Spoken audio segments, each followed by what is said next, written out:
सुर्खियों में चर्चा का विषय है प्रधानमंत्री नरेंद्र मोदी के लोकप्रिय संबोधन मन की बात की 136वीं कड़ी, जिसमें कारगिल विजय दिवस से लेकर आत्मनिर्भर भारत, जल संरक्षण, अंतरिक्ष, विज्ञान, पर्यावरण, स्थानीय उत्पादों और जन भागीदारी जैसे अनेक महत्वपूर्ण विषयों का उल्लेख किया गया। इन सभी पहलुओं पर विस्तार से चर्चा के लिए हमारे साथ हैं वरिष्ठ राजनीतिक विश्लेषक श्री अशोक टंडन का हार्दिक स्वागत है। नमस्कार अशोक जी, आपकी दृष्टि में प्रधानमंत्री के मन की बात के इस संस्करण का मूल संदेश क्या है? क्या ये सिर्फ संवाद है या राष्ट्र निर्माण की एक व्यापक सोच को भी प्रस्तुत करता है? प्रधानमंत्री अपनी हर महीने की आखिरी रविवार को जो जनता के साथ संवाद करते हैं वो एक तरफा नहीं है। उसमें उस महीने में जो घटनाक्रम हुए होते हैं, जो भारत की उपलब्धियां होती हैं या भारत की जनता द्वारा जो उपलब्धियां होती हैं, उनकी वो चर्चा करते हैं। और इस कड़ी में अगर जैसे आपने भी कहा कि कोई महत्वपूर्ण पड़ाव आते हैं तो प्रधानमंत्री उनकी भी चर्चा करते हैं। जैसे आज के 136वें एपिसोड में प्रधानमंत्री ने देशवासियों को जब इस बात की ओर ध्यान दिलवाया कि हमारे जीवन में कुछ ऐसे भी तिथियां हैं जिन्हें याद करने के लिए कैलेंडर देखने की आवश्यकता नहीं होती है। जैसे आज 26 जुलाई एक ऐसी तारीख है जब कारगिल विजय दिवस है, क्योंकि ये दिन हमारे गर्व के लिए बहुत महत्वपूर्ण है और इसी दिन हमें अपने वीर जवानों के अद्भुत साहस की याद को भी दिलाता है। तो इससे हमको याद आया कि कारगिल युद्ध एक्चुअली हुआ क्या था, क्योंकि कारगिल की ऊंची ऊंची चोटियों पर कठिन मौसम में दुश्मन की चुनौती और इस हर परिस्थिति को हमारे सैनिकों ने इसका सामना किया था और उनका जो हौसला था वो हर चुनौती से बड़ा था, क्योंकि उन्होंने माँ भारती की रक्षा के लिए अपना सर्वस्व अर्पित किया था। जब कारगिल दिवस पर उन्होंने सब वीर शहीदों और वीर सैनिकों को श्रद्धापूर्वक नमन किया, तो इस तरह से एक याद दिलवा दी कि भारत ने कारगिल पर जो है विजय कैसे हासिल की थी। इसी कड़ी में अगर हम आगे देखें तो उन्होंने ये भी हम लोगों के साथ साझा किया कि भारत की जो अपनी तकनीकी क्षमता है वो भी दिन दिन बढ़ रही है जी। और कुछ दिन पहले भारतीय नौसेना में INS महेंद्रगिरी शामिल किया गया। ये आधुनिक जंगी जहाज जो है ये भारत में ही डिजाइन किया गया और भारत में ही बना है। इसमें 75% से अधिक स्वदेशी सामग्री का इस्तेमाल हुआ है।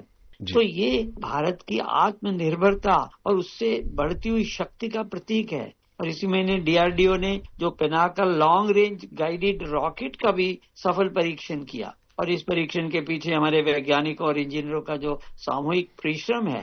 तो 2-3 दिन पूर्व ही DRDO ने कुशा मिसाइल का भी सफल परीक्षण किया। यानी आज रक्षा उत्पादन की दृष्टि से अगर देखें तो रक्षा निर्यात हो या मित्र देशों के साथ राजनीतिक सहयोग, भारत लगातार नई ऊंचाइयों के तरफ बढ़ रहा है। और इस महीने की शुरुआत में तो प्रधानमंत्री ने अपने इंडोनेशिया की यात्रा की भी चर्चा की, जहां ब्रह्मोस और अस्त्र मिसाइलों के लिए एक बहुत बड़ा समझौता हुआ। यानी दुनिया का भरोसा भारत के रक्षा उपकरणों और तकनीक पर बढ़ रहा है।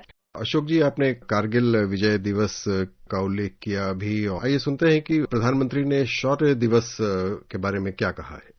आज का भारत अपने वीरों को सिर्फ याद ही नहीं करता बल्कि नई पीढ़ी तक उनकी गाथा भी पहुंचाता है। इसी भावना से इस वर्ष एक विशेष शौर्य विजय यात्रा निकाली गई। 14 जुलाई को दिल्ली के नेशनल वॉर मेमोरियल से शुरू हुई यह मोटरसाइकिल यात्रा द्रास के करगिल वॉर मेमोरियल तक पहुंचेगी। इसका संदेश one ride, one nation, one salute. यह यात्रा हमें याद दिलाती है कि राष्ट्र के लिए दिया गया बलिदान कभी भुलाया नहीं जा सकता। अशोक जी, आपने अभी उल्लेख किया INS महेंद्रगिरी का, Pinaka long range guided rocket का और कुशा मिसाइल का। क्या ये भारत की बदलती हुई सामरिक नीति और आत्मनिर्भरता में एक नए युग की शुरुआत है? बिल्कुल, क्योंकि भारत पिछले कई दशकों से विशेष तौर से जो सैन्य सामग्री है उसके लिए विदेशों पर ही निर्भर रहता था और ऐसा माना जाता था कि शायद भारत में तो तकनीकी क्षमता है ही नहीं। तो ये जो अब भारत की अपनी बढ़ती हुई तकनीकी क्षमता है ये पिछले 12 वर्ष में देखने को मिली है और उसी का ये उदाहरण है कि जैसे INS महेंद्र गिरी शामिल हुआ, जैसे मैंने पहले कहा ये भारत में ही बना, भारत में डिजाइन हुआ।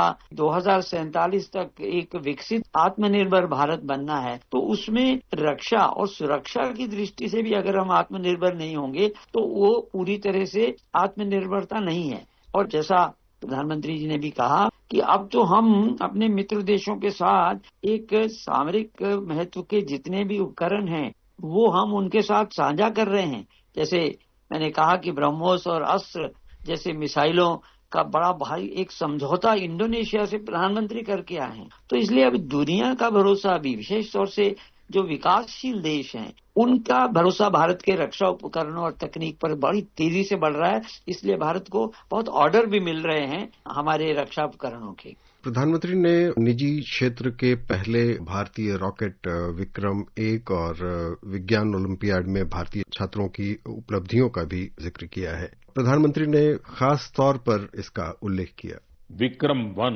इसके सफल लॉन्च से हर देशवासी गौरव से भरा हुआ है। हम सभी भारतीय स्पेस सेक्टर के इस ऐतिहासिक क्षण के साक्षी बने। ये प्राइवेट सेक्टर द्वारा विकसित भारत का पहला रॉकेट है। हमारे युवा इनोवेटर्स ने वो कर दिखाया जिसकी कल्पना तक मुश्किल थी। लंबे समय तक हमारा स्पेस सेक्टर निजी क्षेत्र के लिए बंद रहा था। इस सेक्टर में रुचि रखने वाले काफी युवाओं को अपनी प्रतिभा दिखाने का अवसर नहीं मिल पा रहा था। हमने स्पेस सेक्टर को प्राइवेट सेक्टर के लिए खोला। आज इसका परिणाम दुनिया देख रही है। अशोक जी, क्या ये भारत के नवाचार और ओलंपियाड के लिहाज से देखें तो युवा शक्ति के बढ़ते आत्मविश्वास का प्रतीक है? बिल्कुल। साइंस में भी जैसे प्रधानमंत्री ने कहा कि भारत का मस्तक ऊंचा हो रहा है। साइंस ओलंपियाड जो है दुनिया के सबसे महत्वपूर्ण कंपटीशन में से एक है। इनमें बड़ी संख्या में विद्यार्थी हिस्सा लेते हैं और इसी महीने फिजिक्स, केमिस्ट्री, बायोलॉजी और मैथमेटिक्स के ओलंपियाड्स भी हुए थे और इन कंपटीशन में भारतीय दलों का शानदार प्रदर्शन रहा। फिजिक्स ओलंपियाड में तो हमारे सभी 5 विद्यार्थियों ने स्वर्ण पदक जीते और भारत ने पहली रैंक हासिल की। और पिछले एक दशक में हुए हर फिजिक्स ओलंपियाड में हमारे देश के विद्यार्थियों ने गोल्ड या सिल्वर मेडल जीता है। केमिस्ट्री ओलंपियाड में तो हमारे सभी विद्यार्थियों ने गोल्ड मेडल जीता। तो ये अब तक की सबसे अच्छी परफॉर्मेंस है। बायोलॉजी ओलंपियाड में भी हमारे सभी विद्यार्थियों ने मेडल जीते और इनमें से एक गोल्ड मेडल के बारे में जो कहा जाए कि वो तो मैथमेटिक्स ओलंपियाड में हमारे स्टूडेंट ने 2 गोल्ड और 4 सिल्वर जीते, उनके नाम है। उन्होंने कहा कि मुझे देश की युवा शक्ति पर गर्व है और ये देखकर खुशी होती है कि भारत में ओलंपियाड और हैकाथॉन का कल्चर बढ़ रहा है और देश के अधिक से अधिक युवा ऐसे फोरम पर अपना एक तरह से इंटरेस्ट भी दिखा रहे हैं और भारत का परचम भी लहरा रहे हैं। जी, इस बार मन की बात में चटाई, हर्बल चाय, खादी, हथकरघा और स्थानीय उत्पादों का विशेष उल्लेख हुआ है। खादी पर प्रधानमंत्री ने कहा, हम सभी जानते हैं कि खादी महात्मा गांधी को बहुत प्रिय थी। बीते कुछ वर्षों में खादी काफी लोकप्रिय हुई है। पिछले 12 वर्षों में इसकी बिक्री 6 गुना बढ़ी है। बिक्री का यह आंकड़ा अब 8,000 करोड़ रुपए के करीब पहुंच चुका है। मेरा आप सभी से आग्रह है कि आने वाले त्योहार में खादी का कोई न कोई, हैंडलूम का कोई न कोई, हैंडीक्राफ्ट का कोई न कोई प्रोडक्ट जरूर खरीदें। अशोक जी, क्या अब वोकल फॉर लोकल की बात थी वो अब नारा नहीं बल्कि आर्थिक रणनीति का रूप ले चुका है? हर एपिसोड में प्रधानमंत्री वोकल फॉर लोकल की बात करते हैं और उसमें किसी न किसी हमारे एक प्रोडक्ट की भी बात करते हैं जिससे हमारी जो चर्चा है वो आगे दुनिया में भी हो रही है और कैसे हमारे स्वयं अपने जो लोग हैं वो किस तरह से इसकी उत्पादन कर रहे हैं। जैसे चाय के बारे में उन्होंने बात की, चटाई के बारे में बात की और उन्होंने ये भी बताया कि जिस चाय की वो चर्चा करते हैं उसमें केवल स्वाद ही नहीं होता है बल्कि अनेक बहनों के जीवन में आत्मनिर्भरता की एक खुशबू भी घोल दी जाती है। उदाहरण दिया उन्होंने कि उत्तर प्रदेश के बिजनौर जिले के लखीवाला गांव में सेल्फ हेल्प ग्रुप से जुड़ी महिलाओं ने विदुर प्रेरणा स्वदेशी हर्बल टी तैयार की है। तो इसमें लेमन ग्रास, गिलोय, मुलेठी, तुलसी, कच्ची हल्दी, दालचीनी, इलायची और सौंफ जैसे प्राकृतिक सामग्रियां शामिल हैं और इस तरह से देख रहे हैं कि हमारी पहचान बन रही है। तो इस तरह से कई ऐसे उदाहरण प्रधानमंत्री देते हैं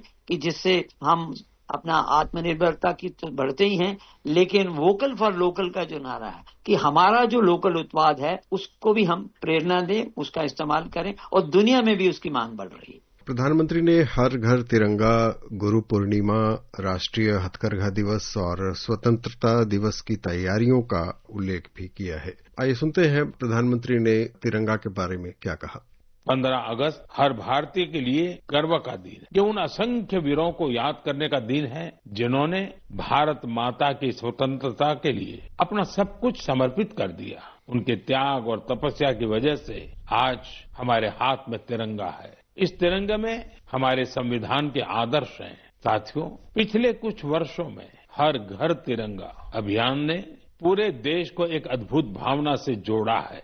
अशोक जी, प्रधानमंत्री इन विषयों को अक्सर रेखांकित करते रहे हैं। क्या इससे राष्ट्र भावना और नागरिक सहभागिता को नई ऊर्जा मिलती है? देखिए, केवल अगर प्रधानमंत्री इसकी बात करके छोड़ दें और एक नारे की तरह, तब तो इसका कोई लाभ नहीं है। लेकिन जब वो इस बात को आंदोलन के रूप में चलाने की बात करते हैं और देश उससे प्रेरित होकर उस आंदोलन में बढ़ चढ़ कर भाग लेता है, तब वो ये सब बातें जो है बहुत महत्वपूर्ण हो जाती हैं। क्योंकि जैसे अभी हम बात कर रहे थे कि जो स्वतंत्रता का पर्व है, तो उसमें उन्होंने हर घर तिरंगा का जब से एक ये अभियान चलाया, उसके बाद हम देखते हैं कि ये अभियान देश में पूरी तरह से एक अद्भुत भावना से जुड़ गया है और हर गली, हर घर में हम तिरंगे का उत्सव दिखाई देता है। यानी लोग इसमें भाग लेते हैं और ये अभियान जो है, इसको आगे बढ़ाने की बात भी प्रधानमंत्री करते हैं। इसका अर्थ है कि प्रधानमंत्री की बात का लोगों पर असर होता है और जो भी अभियान वो लेते हैं, चाहे वो सफाई का अभियान हो, चाहे वो हर घर तिरंगा की बात करें, ऐसे कई अभियान प्रधानमंत्री ने पिछले 12 साल में चलाए हैं जो जन भावना से जुड़े होने के कारण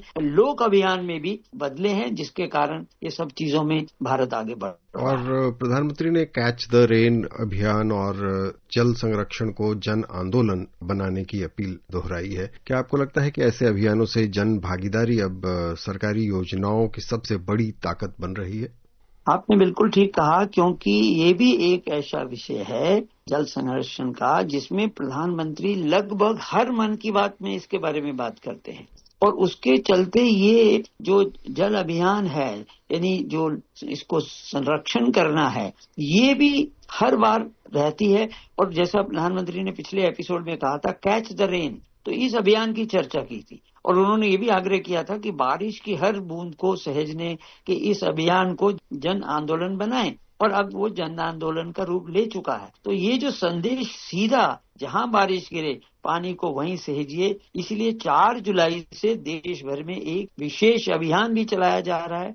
इसके तहत बारिश के पानी के संचयन, ग्राउंड वाटर रिचार्ज, पुराने जल स्रोतों के पुनर्जीवन, वृक्षारोपण, इन सब को नई गति मिली है। और गांव हो या शहर, पंचायतें हो या सामाजिक संस्थाएं, हर जगह लोग बढ़ चढ़ कर इसमें भागीदारी ले रहे हैं और कई पुराने तालाबों को लोगों ने गोद लिया है, उसकी गाद निकाली जा रही है, कहीं कुआं, कहीं बावड़ी। ये जो जीवन का एक संदेश है, ग्राउंड वाटर को इस माध्यम को बनाया जा रहा है। पानी की हर बूंद बचाएं, आज बचाई गई हर बूंद आने वाली पीढ़ियों के भविष्य की सबसे बड़ी पूंजी है। तो ये एक इतना महत्वपूर्ण संदेश जो प्रधानमंत्री ने दिया और लोगों के इस जुड़ाव का भी उन्होंने चर्चा की, तो इसमें कोई कारण नहीं है कि ये कैच द रेन अभियान आगे चलकर और तेजी पकड़ेगा। जी अशोक जी, आपने मन की बात के इस संस्करण में उठाए गए विषयों का अत्यंत सारगर्भित विश्लेषण किया। कार्यक्रम में शामिल होने और अपने विचार साझा करने के लिए आपका बहुत बहुत धन्यवाद। धन्यवाद।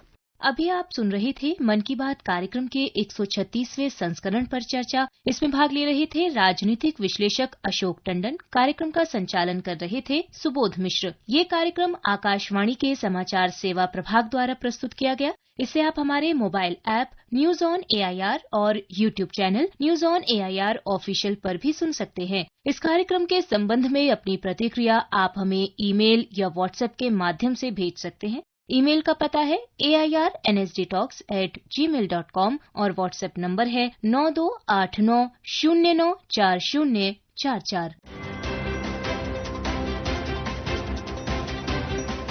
सुर्खियों में